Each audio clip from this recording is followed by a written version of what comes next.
ನಾನ್ ಬರ್ತಿದ್ದೀನಿ ಚಿನ್ನ. ಮಿಲನ ಪ್ರಕಾಶ್ ನಿರ್ದೇಶನದ ಡೆವಿಲ್ ಸಿನಿಮಾ ತೆರೆಗಪ್ಪಳಿಸಲು 10 ದಿನಗಳು ಮಾತ್ರ ಬಾಕಿ ಇದೆ. ಈಗಾಗಲೇ ಅಭಿಮಾನಿಗಳು ಸಂಭ್ರಮಾಚರಣೆ ಶುರು ಮಾಡಿದ್ದಾರೆ. ಟ್ರೈಲರ್ ರಿಲೀಸ್ ಯಾವಾಗ ಎಂದು ಕೇಳ್ತಿದ್ದ ಅಭಿಮಾನಿಗಳಿಗೆ ಕೊನೆಗೂ ಅಪ್ಡೇಟ್ ಸಿಕ್ಕಿದೆ. ಕೊಂಚ ತಡವಾಗಿದ್ದರೂ ಜಬರ್ದಸ್ತ್ ಆಕ್ಷನ್ ಪ್ಯಾಕ್ಡ್ ಝಲಕ್ ಸಿದ್ಧವಾಗಿದೆ. ಸೋಷಿಯಲ್ ಮೀಡಿಯಾದಲ್ಲಿ ಈ ಬಗ್ಗೆ ಅಧಿಕೃತ ಮಾಹಿತಿ ಲಭ್ಯವಾಗಿದೆ. ರೇಣುಕಾಸ್ವಾಮಿ ಪ್ರಕರಣದಲ್ಲಿ ದರ್ಶನ್ ಜೈಲು ಸೇರಿದ್ದಾರೆ. ಹಾಗಾಗಿ ಅವರ ಅನುಪಸ್ಥಿತಿಯಲ್ಲೇ ಡೆವಿಲ್ ಸಿನಿಮಾ ತೆರೆಗೆ ಬರ್ತಿದೆ. ಪತ್ನಿ ವಿಜಯಲಕ್ಷ್ಮಿ ಹಾಗೂ ಸಹೋದರ ದಿನಕರ್ ಚಿತ್ರತಂಡದ ಪರ ನಿಂತಿದ್ದಾರೆ. ಚಿತ್ರದ ಪ್ರಚಾರ ಕಾರ್ಯಕ್ರಮಗಳಲ್ಲಿ ಭಾಗಿಯಾಗುತ್ತಿದ್ದಾರೆ. ದರ್ಶನ್ ಸೋಷಿಯಲ್ ಮೀಡಿಯಾ ಖಾತೆಗಳನ್ನ ಅವರ ಸಲಹೆ ಮೇರೆಗೆ ಪತ್ನಿ ವಿಜಯಲಕ್ಷ್ಮಿ ಹ್ಯಾಂಡಲ್ ಮಾಡ್ತಿದ್ದಾರೆ. ಟ್ರೈಲರ್ ರಿಲೀಸ್ ಅಪ್ಡೇಟ್ ಕೂಡ ದರ್ಶನ್ ಸೋಷಿಯಲ್ ಮೀಡಿಯಾ ಖಾತೆಗಳಲ್ಲಿ ಪೋಸ್ಟ್ ಮಾಡಲಾಗಿದೆ.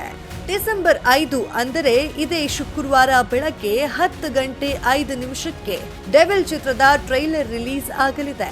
ಸಣ್ಣ ಟೀಸರ್ ಝಲಕ್ ಬಿಟ್ಟ ಮಾಹಿತಿ ನೀಡಿದ್ದಾರೆ. ನಾನು ಬರ್ತಿದ್ದೀನಿ ಚಿನ್ನ ಎನ್ನುವ ಡೈಲಾಗ್ ಕೂಡ ಅದರಲ್ಲಿದೆ. ಸುಧಾಕರ್ ರಾಜ್ ಛಾಯಾಗ್ರಹಣ ಹಾಗೂ ಅಜನೀಶ್ ಲೋಕನಾಥ್ ಸಂಗೀತ ಚಿತ್ರಕ್ಕಿದೆ. ಈ ಹಿಂದೆ ಪ್ರಕಾಶ್ ನಿರ್ದೇಶನದ ತಾರಕ್ ಚಿತ್ರದಲ್ಲಿ ದರ್ಶನ್ ನಟಿಸಿದ್ದರು.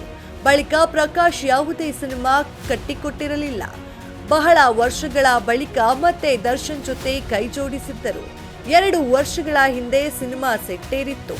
ಕಳೆದ ವರ್ಷ ಫಸ್ಟ್ ಸ್ಕೆಡ್ಯೂಲ್ ಚಿತ್ರೀಕರಣ ಮುಗಿದಿತ್ತು.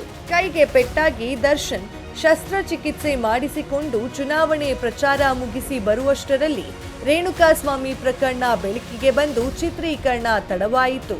4-5 ತಿಂಗಳ ಬಳಿಕ ಜಾಮೀನು ಪಡೆದು ಹೊರಬಂದಿದ್ದ ದರ್ಶನ್ ಬೆನ್ನು ನೋವಿನಿಂದ ಕೆಲ ಸಮಯ ವಿಶ್ರಾಂತಿ ಪಡೆದಿದ್ದರು. ಬಳಿಕ ಮತ್ತೆ ಡೆವಿಲ್ ಚಿತ್ರದ ಚಿತ್ರೀಕರಣದಲ್ಲಿ ದರ್ಶನ್ ಭಾಗಿಯಾಗಿದ್ದರು. ಸತತ ಚಿತ್ರೀಕರಣ ನಡೆಸಿ ಬೇಗ ಮುಗಿಸಿದರು. ಡಬ್ಬಿಂಗ್ ಸಹ ಮಾಡಿದರು.